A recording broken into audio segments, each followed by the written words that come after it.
Dampak dari pertumbuhan penduduk. Adanya kenaikan dari tingkat pertumbuhan penduduk akan menggeser. Nah, ini garis yang menunjukkan pertumbuhan penduduk dan depresiasi.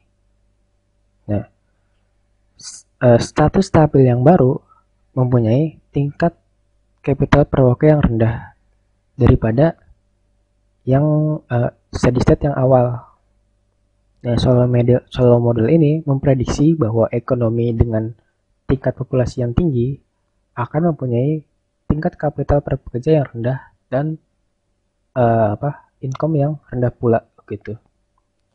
Pada status yang stabil, investment ini mempunyai dua tujuan. Yang pertama ini depreciation keaksen, mengganti depresiasi dari kapital. Yang kedua, sisanya N dikali keaksen menyediakan pekerja yang baru dengan status stabil dari angka kapital.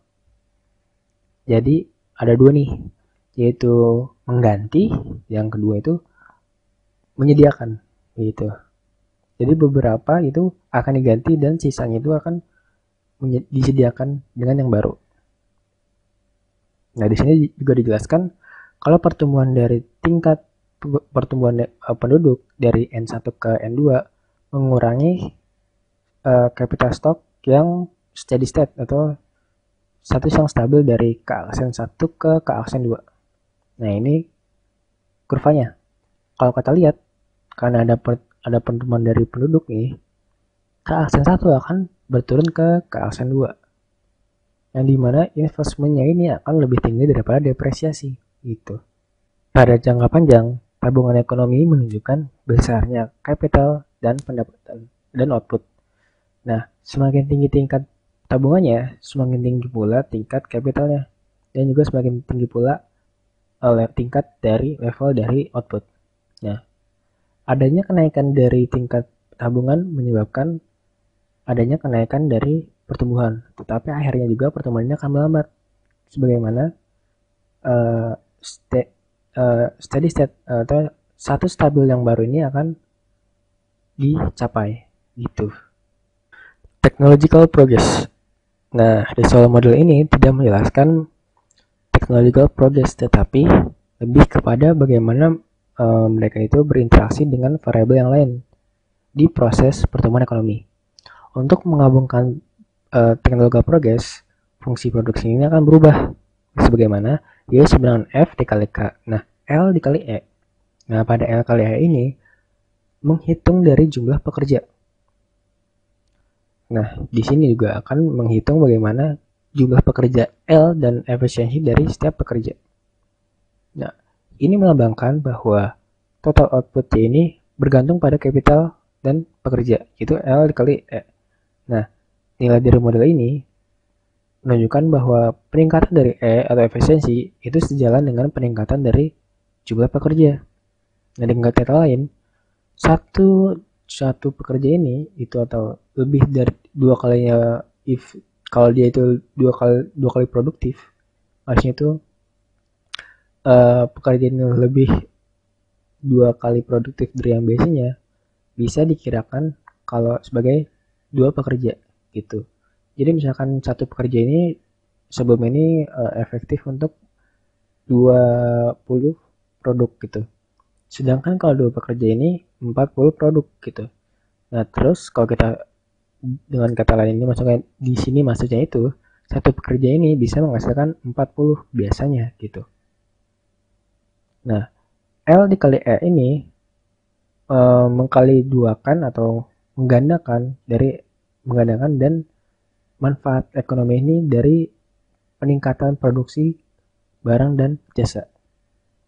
Labor augmenting technological progress. Nah, technological progress ini menyebabkan E untuk meningkat ke tingkat G dan L ini meningkat ke tingkat N. Jadi angka jumlah pekerja ini L dikali E ini meningkat ke tingkat N plus G. Nah, kalau dirubah lagi rumusnya akan menjadi sigma K sama dengan I dikurang depreciation plus N plus G dikali K. Menjadi sigma K sama dengan S dikali fungsi K dikurang depreciation plus N plus G dikali K. Nah, labor augmenting technological progress ini atau G ini sama dengan population growth atau pertumbuhan penduduk atau N. Nah, kalau K ini menunjukkan bahwa jumlah dari capital per efektif pekerja atau pekerja yang bisa menghasilkan produksi lebih banyak daripada dua pekerja gitu. Nah, meningkatnya dari increases in the number of capital workers. Nah, kenapa? Kenapa ada peningkatan dari jumlah efektif pekerja? Karena teknologi progres ini akan mengurangi dari jadi karena ada peningkatan teknologi yang akan meningkatkan efektif pekerja. Nah, karena ada peningkatan ini, dia akan mengurangi K ini gitu. Oke, capital. Dalam struktur stabil, investment atau S dikali fungsi K persis akan mengurangi pengurangan dari kapital karena depresiasi pertumbuhan penduduk dan technological progress-nya gitu. Nah, di sini K itu sama dengan K dibagi L dikali E dan Y itu sama dengan Y per L dikali E. Jadi Y sama dengan fungsi K yang berbeda. Juga di mana J itu kita tambahkan nih. Jadi J dikali K itu dibutuhkan untuk menyediakan dari capital untuk pekerja efektif yang baru yang diciptakan dari atau dengan technological progress gitu. Jadi effective worker ini kenapa tercipta karena ada kemajuan teknologi gitu. Nah, the golden rule of capital. Nah, sama juga yang tadi kan. Sebenarnya kita ngulang juga ini sebenarnya gitu kan. Kalau C aksen sama dengan F, kalau fungsi K aksen dikurang depreciation plus N plus K kali K aksen. Nah, status stabil konsumsi ini kalau dimaksimalkan akan menjadi jika akan menjadi sebenarnya sama aja, MPK sama dengan depresiasi plus N plus G. Cuman kita pindahin depresiasinya ke kiri, jadi MPK dikurang depresiasi sama dengan N plus G. Nah, pada level golden rule, nah, net marginal net dari MPK ini sama dengan MPK dikurang depresiasi sama dengan tingkat dari pertumbuhan total output yaitu N plus G.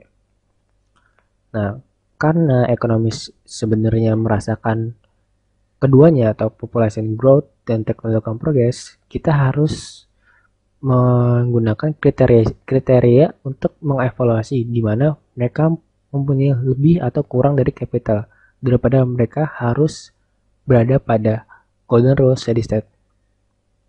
Nah, di sini lihat nih ada variabel, simbol sama steady state growth rate. Nah, kalau capital per effective worker ini itu 9K per E kali L itu steady state growth rate itu 0. Kalau output per effective workernya itu Y sama dengan Y per E kali L sama dengan fungsi K itu 0. Output per pekerja Y per L itu sama dengan Y dikali E itu G. Kalau total output Y sama dengan Y kali E kali L itu N plus G. Nah, convergence. Nah, convergence ini maksudnya bertemu di satu titik. Jadi maksudnya kayak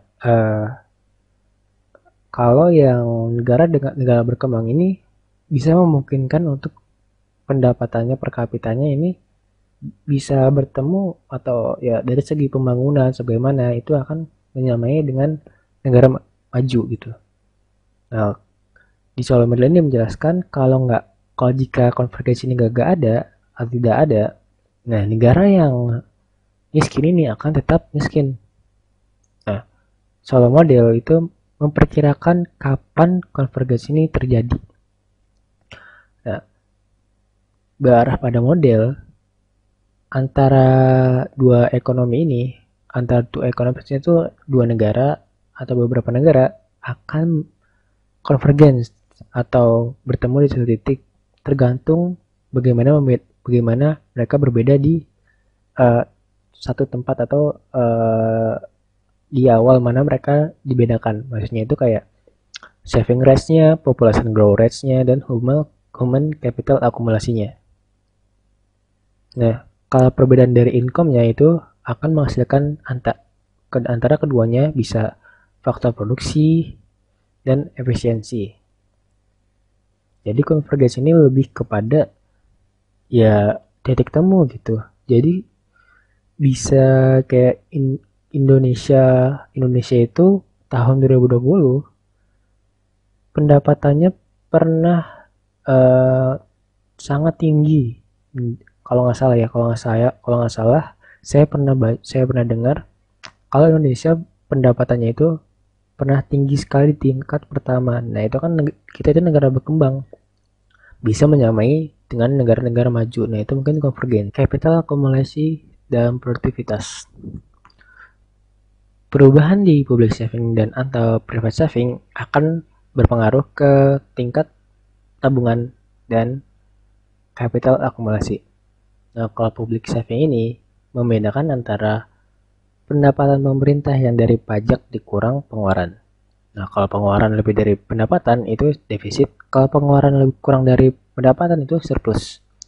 Nah, kalau private saving itu dilakukan oleh rumah tangga dan perusahaan. Produktivitas mungkin akan berubah dengan membangun lembaga yang tepat.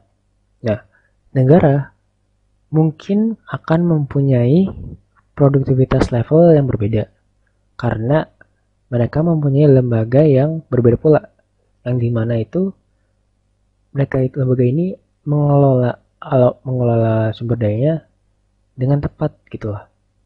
Jadi alokasinya itu tepat. Nah contohnya ini legal tradisinya ini itu lembaga. Nah jadi lembaganya ini produktivitas ini bisa berubah karena lembaga yang tepat gitu. Endogenous growth theory. Nah, endogenous growth theory ini merelaksasi solos asumsi dasarnya dari exogenous technological perubahan dari exogenous teknologi. Nah, dimulai dengan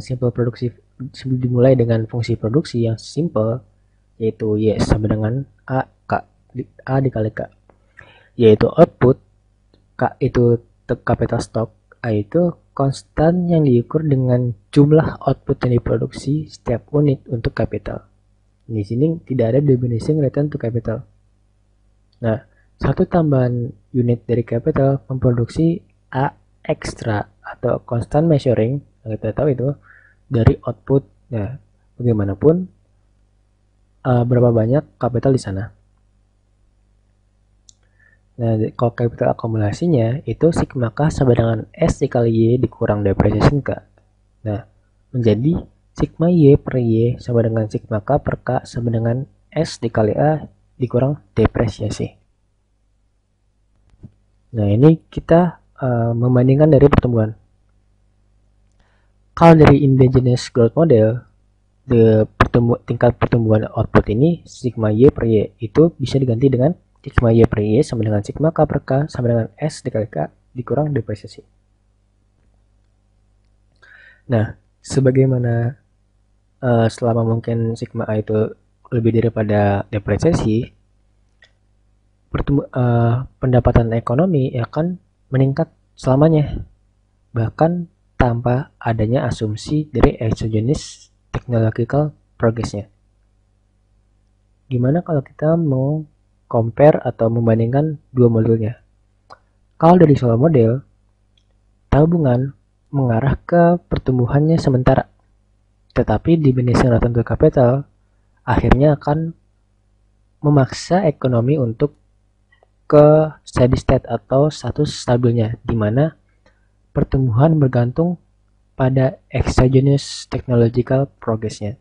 Sedangkan di endogenous growth model, tabungan dan investment bisa mengarah ke persistent growth-nya atau pertumbuhan yang persistent itu tetap gitu. Jadi kalau ini kan sementara, kalau yang solo model itu sementara, tapi kalau endogenous model akan terus mengalami pertumbuhan gitu.